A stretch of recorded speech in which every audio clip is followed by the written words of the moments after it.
ഈ തൃശ്ശൂർ മെഡിക്കൽ കോളേജിൽ വെച്ചൊരു PG വിദ്യാർത്ഥിനിയെ പാമ്പ് കടിച്ചത് അവിടെ കഴിഞ്ഞ 30-ാം തീയതി ഞങ്ങൾ എല്ലാ മെഡിക്കൽ കോളേജുകളും ക്ലീനാക്കി വയ്ക്കുക എന്നുള്ള എൻ്റെ ഒരു തുടക്കം പദ്ധതി ഉണ്ടായിരുന്നു. ആ തുടക്കം പദ്ധതിയിൽ ആ മെഡിക്കൽ കോളേജിലെ കാടുകളൊക്കെ വെട്ടിത്തെളിയിച്ചപ്പോൾ ഒരു പാമ്പ് രക്ഷപ്പെട്ട് ഒരു കാറിൻ്റെ ടയറിൻ്റെ അടിയിൽ പതുങ്ങിയിരിക്കുകയായിരുന്നു. അപ്പോൾ ഈ PG വിദ്യാർത്ഥിനി വന്ന് കാറിൽ കയറുന്നതിന് മുമ്പ് അതിൻ്റെ മേത്ത് ചവിട്ടി. പാമ്പിനെ ചവിട്ടിയാൽ തിരിച്ചു കൊത്തുമല്ലോ, അങ്ങനെ കൊത്തിയതാണ് സാർ. അല്ലാതെ അങ്ങ് ഉദ്ദേശിച്ച പോലെ ഓപ്പറേഷൻ തിയേറ്ററിൻ്റെ അകത്ത് വെച്ചൊരു ഡോക്ടറെ പാമ്പ് കൊത്തിയിട്ടില്ല. അങ്ങേക്ക് തന്നെ അറിയാം. അങ്ങനെ വല്ല ന്യൂസും ഉണ്ടെങ്കിൽ ഇവിടുത്തെ ചാനലുകൾ അത് വലിയൊരു വാർത്തയാക്കുമല്ലോ. പിന്നെ അങ്ങ് പറഞ്ഞൊരു വിഷയം, ഈ ഒരു രോഗി കട്ടിൽ നിന്ന് വീണ് മരണപ്പെട്ടു. അത് ഈ പരാതി കിട്ടിയ ഉടനെ ഒരു ചാനലിൽ വാർത്ത വന്ന ഉടനെ അതിനെക്കുറിച്ച് അന്വേഷിക്കാൻ അവിടെ പ്രിൻസിപ്പൽ ഉൾപ്പെടെയുള്ളവരെ ചുമതലപ്പെടുത്തുകയും അതിൻ്റെ അടിസ്ഥാനത്തിൽ അവിടെ ഈ 62 വയസ്സുള്ളൊരു പേഷ്യൻ്റ് വിൽഫ്രഡ് എന്നാണ് വ്യക്തി. അദ്ദേഹത്തിന് വിൽസൺസ് എന്നൊരു ഡിസീസ് രോഗം. അതിൻ്റെ ഒരു പ്രത്യേകത എന്താണെന്ന് പറഞ്ഞാൽ അത് കരളിനെയും തലച്ചോറിനെയും ഒക്കെ ബാധിക്കുന്ന രോഗമാണ്. മാത്രമല്ല അതിന് മറ്റൊരു പ്രത്യേകതയുള്ളത് പെട്ടെന്ന് ഞെട്ടുന്നൊരു അസുഖമുണ്ട്.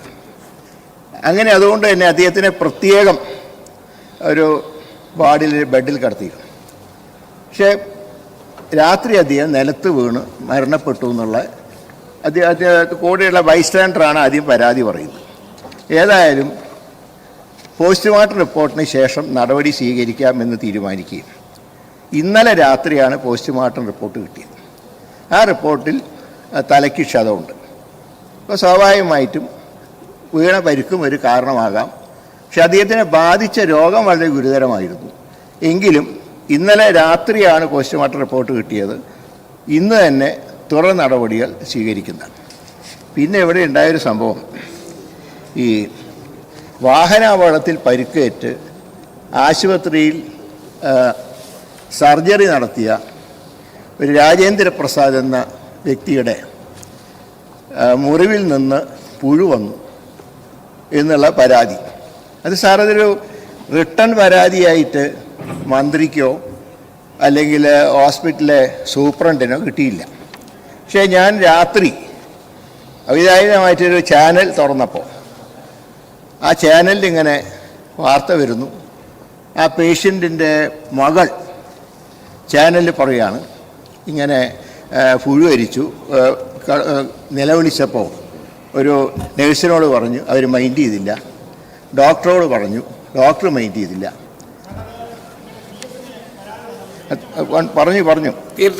പറഞ്ഞു തീർക്കട്ടെ.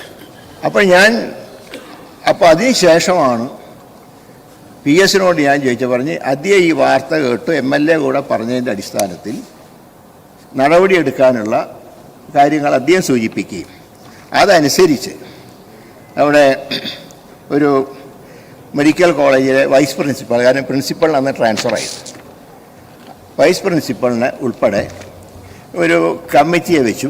ആ കമ്മിറ്റിയുടെ അതിൻ്റെ ഒരു ഓർത്തോ മേധാവി ഉണ്ടായിരുന്നു. വൈസ് പ്രിൻസിപ്പൾ, ഓർത്തോ മേധാവി, സർജറി വിഭാഗം മേധാവി, ഈ 3 പേരുടെ നേതൃത്വത്തിൽ ഒരു അന്വേഷണം നടത്തിയപ്പോൾ ചില തെറ്റുകൾ സംഭവിച്ചിട്ടുണ്ട്. അതിൻ്റെ ഫലമായി സീനിയർ റെസിഡൻ്റായ ഡോക്ടർ അഭിജിത്തിനെ ഇന്നലെ അച്ചടക്ക നടപടിക്ക് വിധേയമായി സസ്പെൻഡ് ചെയ്തിട്ടുണ്ട്. തുടർ നടപടികളെക്കുറിച്ച് വിശദമായിട്ട് അന്വേഷിച്ച് പുഴു എങ്ങനെ വന്നു എന്നുള്ള കാര്യങ്ങളെക്കുറിച്ചൊക്കെ വിശദമായിട്ട് അന്വേഷിക്കാൻ ഇപ്പോൾ പ്രിൻസിപ്പളിനെ ചുമതലപ്പെടുത്തിയിട്ടുണ്ട്. സാർ ഇതിൽ ഈ കാര്യം അതുപോലെ മറ്റൊരു സംഭവം കൂടി ഉണ്ടായിട്ടുണ്ട്. അത് ഇവിടെ പറയാത്തൊരു കാര്യമാണ്. ഇനിയിപ്പോൾ അടുത്ത സഭയാകുമ്പോൾ നിങ്ങൾക്ക് അത് ഉന്നയിക്കേണ്ട കാര്യമില്ല, അതുകൊണ്ടാണ് അഡ്വാൻസ് ആയിട്ട് പറയുന്നത്. മറ്റൊരു കംപ്ലയിൻ്റ് കിട്ടി. ഒരു 4 മാസം പ്രായമുള്ള കുട്ടിയുടെ കണ്ണിലൊഴിക്കുന്ന മരുന്ന്, അത് കണ്ണാശുപത്രിയിൽ ഡോക്ടർ കുറിച്ച് നൽകിയ മരുന്ന്, ആ മരുന്നല്ല ആ കുട്ടിക്ക് നൽകിയത്. അതിൻ്റെ ഫലമായി ആ കുട്ടിയുടെ കണ്ണിന് നീറ്റലൊക്കെ അനുഭവപ്പെടുകയും പിന്നീട് ഒരു സ്വകാര്യ ആശുപത്രിയിൽ പോയപ്പോൾ അത് സുഖപ്പെടുത്തുകയും ചെയ്തു. ഇതിനെക്കുറിച്ച് റിപ്പോർട്ട് പരാതി കിട്ടി. കണ്ണാശുപത്രിയിൽ മരുന്ന് മാറിക്കൊടുത്ത ഫാർമസിസ്റ്റ് ശ്രീമതി രേഖയെ അന്വേഷണ വിധേയമായി സസ്പെൻഡ് ചെയ്തു. സാർ ഇവിടെ ഒരു കാര്യം മാത്രമേ ഞാൻ പറയുന്നുള്ളൂ. സാർ ചികിത്സാ പിഴവ് ഉണ്ടാവുന്നത് ഏത് കാലത്തും ചിലപ്പോൾ ചികിത്സാ പിഴവുണ്ടാകും.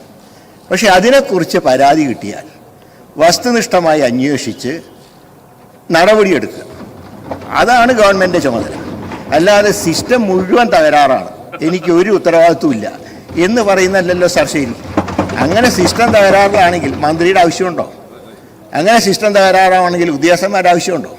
അതുകൊണ്ട് ഈ പരാതി കിട്ടിയ എല്ലാ പരാതികളും അന്വേഷിച്ച് ഒന്നിനും ന്യായീകരിക്കില്ല. അന്വേഷണ റിപ്പോർട്ട് കിട്ടിയാൽ ഇനി വെള്ളപൂശുന്ന റിപ്പോർട്ടാണെങ്കിൽ അംഗീകരിക്കില്ല സാർ.